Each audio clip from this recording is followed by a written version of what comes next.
Assalomu alaykum, janob prezident Shavkat Miramonovich Mirziyoyev. Men Jizzax viloyati Paxtakor tumani Paxtakor mahallasi Baxtiyor Melikov ko'chasi 3-uy 8-xonadonda yashayman. Familiyam Mannonova, ismim Gulandom Po'latovnaman. Yolg'iz onaman, ishsizman. Hech qayerda ishlamayman, ayollar daftarida turaman, lekin hech qanday moddiy yordam mahalladan, tumandan, viloyatdan hech qanday moddiy yordam olmaymiz. Xo'sh, bugungi sizga murojaat qilayotgan murojaatim men sizni veb saytingizga bir necha bor yozma ravishda murojaat qilganman. 25-aprelda yozganman, 26-aprelda, 27-aprelda ketma-ket qilgan murojaatimda shunday deyilgandi. Paxtakor tumani Paxtakor mahallasi 2021-yil obod qishloq dasturiga kiritilgandan keyin ko'p kvartirali uylar, 2 etajli uylarda turaman. Ko'p kvartirali uylarda noqonuniy qurilishlar bo'lgan. Bu qurilishlarni buzishimiz kerak. Biz bu yerlarni obod qilishimiz kerak.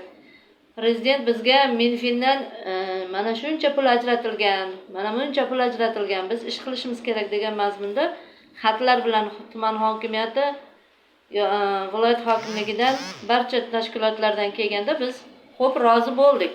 1200 aholi bor.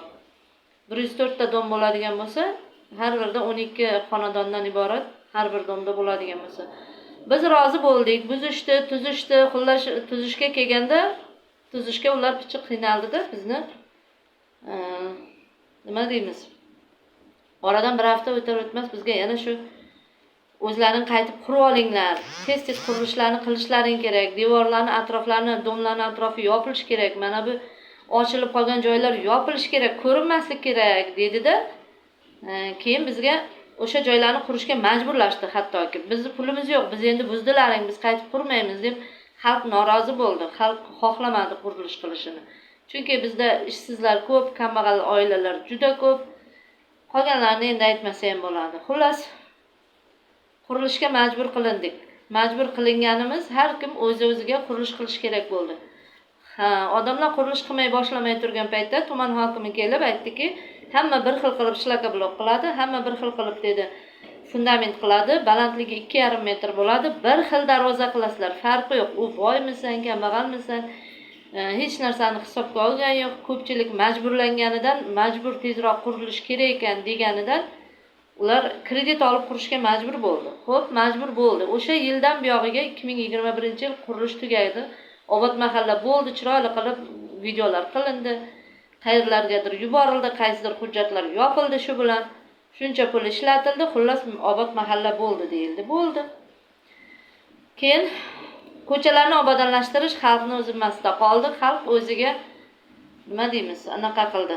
Open budjet qildi, pul yig'di, xullas mahallani bitta-ikkita aktivlari pul yig'ib, o'zlariga o'zlari o'sha nima hujjatlarni qilib, ko'chalarni obodonlashtirdik. Ko'chalar asfalt bo'ldi, chiroyli bo'ldi. Endi to'g'ri davlat tomonidan bitta-ikkita ishlar qilindi, qilinmadi deyilmaydi. Buzilish qilindi. Bo'ldi. Buzilish qilganini bilyapmiz, lekin qurilishlarni har birimizga shu shlaka blokdan bir xil balandlikda, bir xil darvoza qilishga majburlandik. Biz qildik endi. Majburladi, qildi.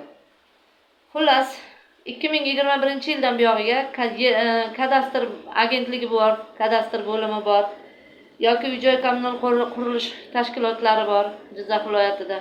Ular kelyapti-da bizga, sizlar shu noqonuniy qurilishlarni o'z boshimcha qurib olgansizlar dedi. Darvoza qo'ymagan odamlarni darvoza qilishga majburladi. U ayol bordi-da, bu kimdandir qarz olib, majbur o'sha darvozani qo'yishga majbur bo'ldi. Xo'p, mayli dedik, majburladik. Davlat siyosati shu ekan, yopilsa yopilsin dedi. Odamlar yopib oldi, qurilishini qildi. U yerda hojatxona qurdik, ichkarida oshxona qildik, o'zimizga tegishli bo'lgan. Hammom qildik.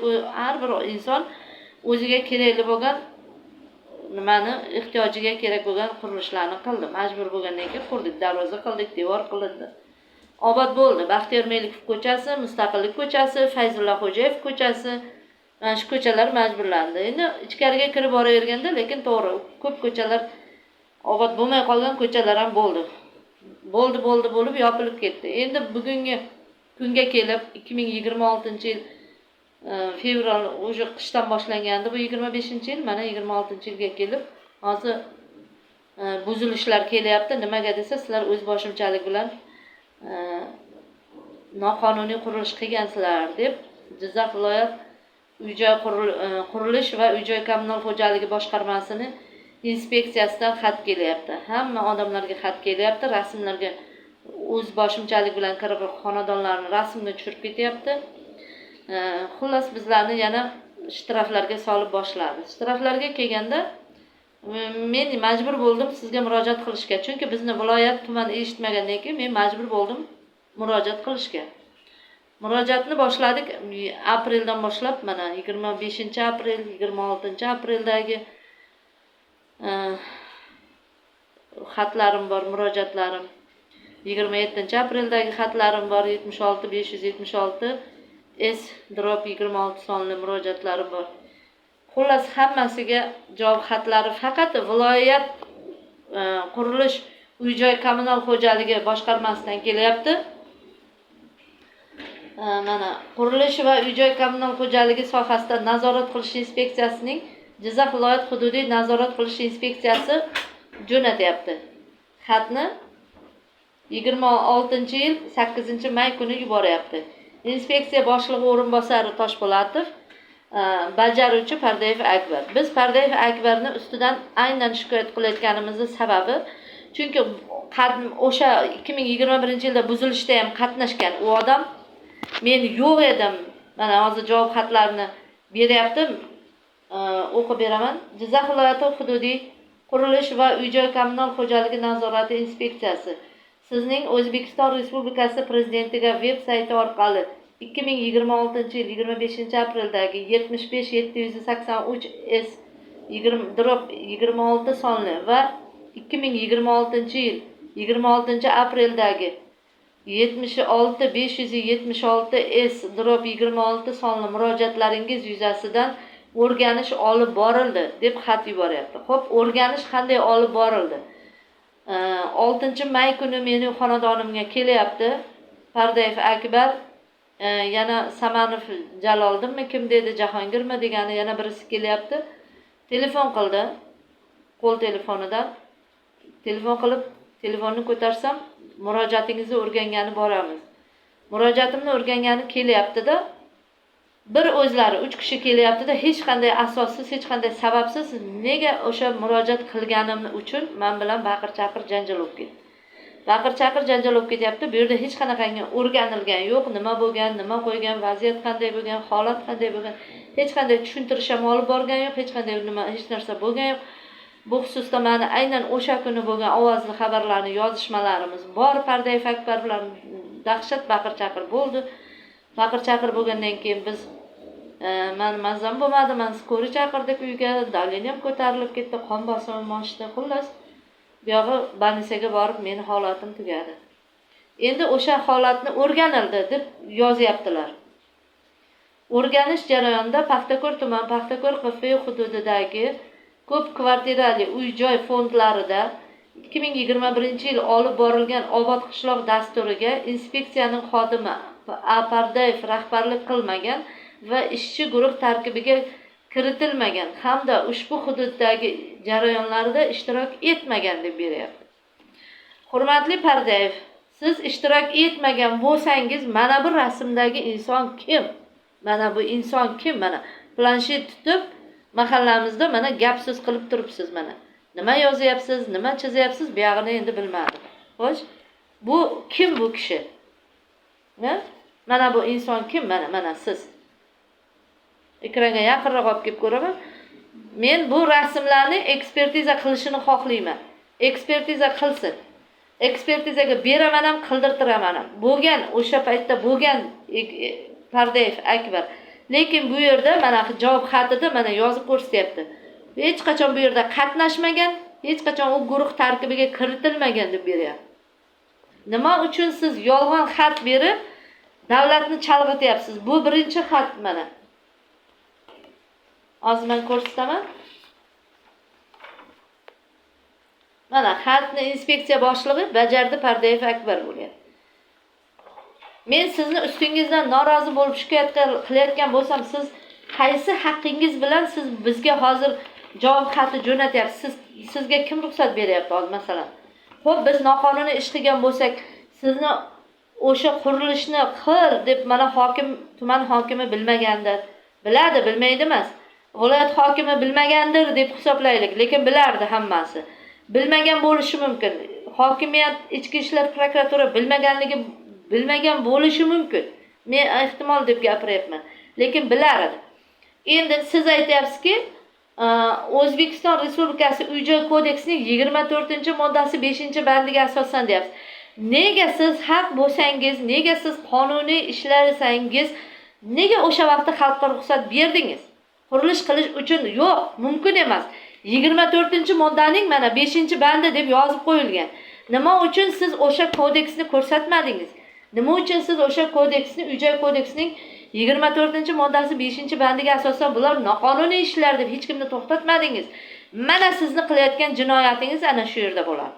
Nima uchun siz ko'rsatmadingiz? Endi men bu qonunlarga qarshi, hurmatli janob prezidentga men murojaat qilayotgan paytimda janob prezident yozyaptilar. Siz viloyat hokimini ham aldagansiz, Pardayev Akbar. Viloyat hokimi hech qanday o'zgarishsiz xuddi shu javob xatini yozyapti mana. Viloyat hokimiyatining hech qanday o'zgarishsiz mana ijroiya O'zbekiston Respublikasi Jizzax viloyat hokimining ijroiya mahkamasi. Mana, marhamat ko'rib qo'yinglar. Bu xatni nima uchun jo'natyapsiz? Xuddi shunday bir xil mazmunda ketyapti. Bu xatni bajaruvchi, mana bu xatni bajargan inson Jo'rayev, viloyat hokimining o'rinbosari. Qani Jo'rayev janoblari javob bering. Siz bormidingiz o'sha paytda mana shu yerda? Yo'q bo'lsangiz nimaga asosan siz bu javob xatlarini jo'natyapsiz meni xonadonimga? Sabab men prezidentga haqli murojaat qilganim uchunmi? Yoki xalqni yillar davomida 2021-yil, 2022-yil, 2023-yil, 2024-yil, 2025-yil mana shu kadastr agentligi, boshqa agentliklar, kadastr bo'limlari jarimalarga tortib kelgansizlar-ku xalqni. Xo'p, noqonuniy qurilish bo'ldi, buzildi. Buzilgani rost, birinchidan bir boshdan tan olaylik, buzdinglar. Nima uchun qurilishga ruxsat berdinglar yana? Xalq hech qachon o'z boshimchalik qurgan yo'q. Nima uchun qurilishga ruxsat beryapsizlar? Nima uchun Mingchinorda bog' shamol bor? Bog' shamolga ham qisman ruxsat bergansizlar, qurilishlar turibdi. Buyuk Ipak yo'lida bor. Noqonuniy qurilishlar buzilgandan keyin ruxsat bermagansizlar, ular qurilish qilmagan. Sabab nima uchun Paxtakor mahallasiga kelib majburiy qurilishlar qilib? Xo'p, men aqlim zaifdirman. Aqlim zaif emas. Men oliy ma'lumotli, Xudoga shukr, O'zbekiston Liberal Demokratik partiyasi fraksiyasi a'zosiman. Aqlim zaif emas. Men tushunmasligim mumkin, aqli zaif, bir kishi tushunmaydi, 10 kishi tushunmaydi. Agar butun bir mahalla tushunmagan bo'lsa, demak siz qonunni to'g'ri ta'rif qilmagansiz. Siz to'g'ri ish olib bormagansiz. Men sizni borligingizni isbotlab beryapman. 6-may kuni kelyapsiz. Meni isbot dalilim bor desam, 6-may kuni kelyapsizda. Nimaga men murojaat qilganligim uchun men sizdan haqorat so'zlar, gap so'zlar, ortiqcha gap so'zlar eshitib, men sog'lig'imni yo'qotyapman. Janob prezident, men bu insonga, Pardayev Akbarga qonuniy chora ko'rishlaringizni talab qilaman. Iltimos qilib so'rayman. Meni hayotimni hozir xavf ostiga olayotganligim ana shu narsa. Men kechasi uxlamayman, qo'rqaman. Qayerdan bilaman, darvozamdan oshib kelib nima jinoyatlar qilishi mumkin? Har narsa qilishi mumkin. Ko'zi qoraygan odam har narsa qilishi mumkin. Mumkin emas bo'lgan ishlar qilinyapti. Men yana bir bor aytaman, mana qayta xatlar jo'natyapsizlar. Qayta bir emas, 2 emas, 3 tur. Qachon murojaat qilyapman prezident apparatiga? Qachondir Pardayevdan xat keladi. Sabab nima? Pardayev Akbardan men noroziman. Pardayev Akbarning boshlig'idan ham noroziman. Nima uchun bizlarga qurilishlarga ruxsat beryapti? Men yolg'iz onaman, hozir bir yolg'iz qizim bilan yashayman. Kechasi uxlab qolsak, bizni uyimizga bostirib kirilsa, nimalardir bo'lsa, bizga kim kafolat beradi? Bizga kim javob beradi? Hamma o'zi bilan o'zi ovora hozirgi zamonda. Men Pardayev Akbarning xatti-harakatidan noroziman. Men janob prezidentdan, Vazirlar Mahkamasidan, Respublika prokuraturasidan, O'zbekiston Respublikasi Bosh prokuraturasidan amaliy yordam so'rayman. Meni o'z himoyangizga olib, menga yordam qilishlaringizni iltimos qilib so'rayman. Men Pardayev Akbarimni tanimayman, bilmayman, lekin uyimizga kelib bu dahanaki janjallarini men sog'lig'im ko'tarmaydi. Noqonuniy qilayotgan, noqonuniy jo'natayotgan mana bu hokimiyatlarni ham o'sha xatlariga ishontirib yuborayotgan bu qog'ozlariga men umuman noroziman. Qani xalqni shuncha yil to'lagan shtraflar. Mening murojaatim shu. Iltimos sizlardan menga yordam beringizlar.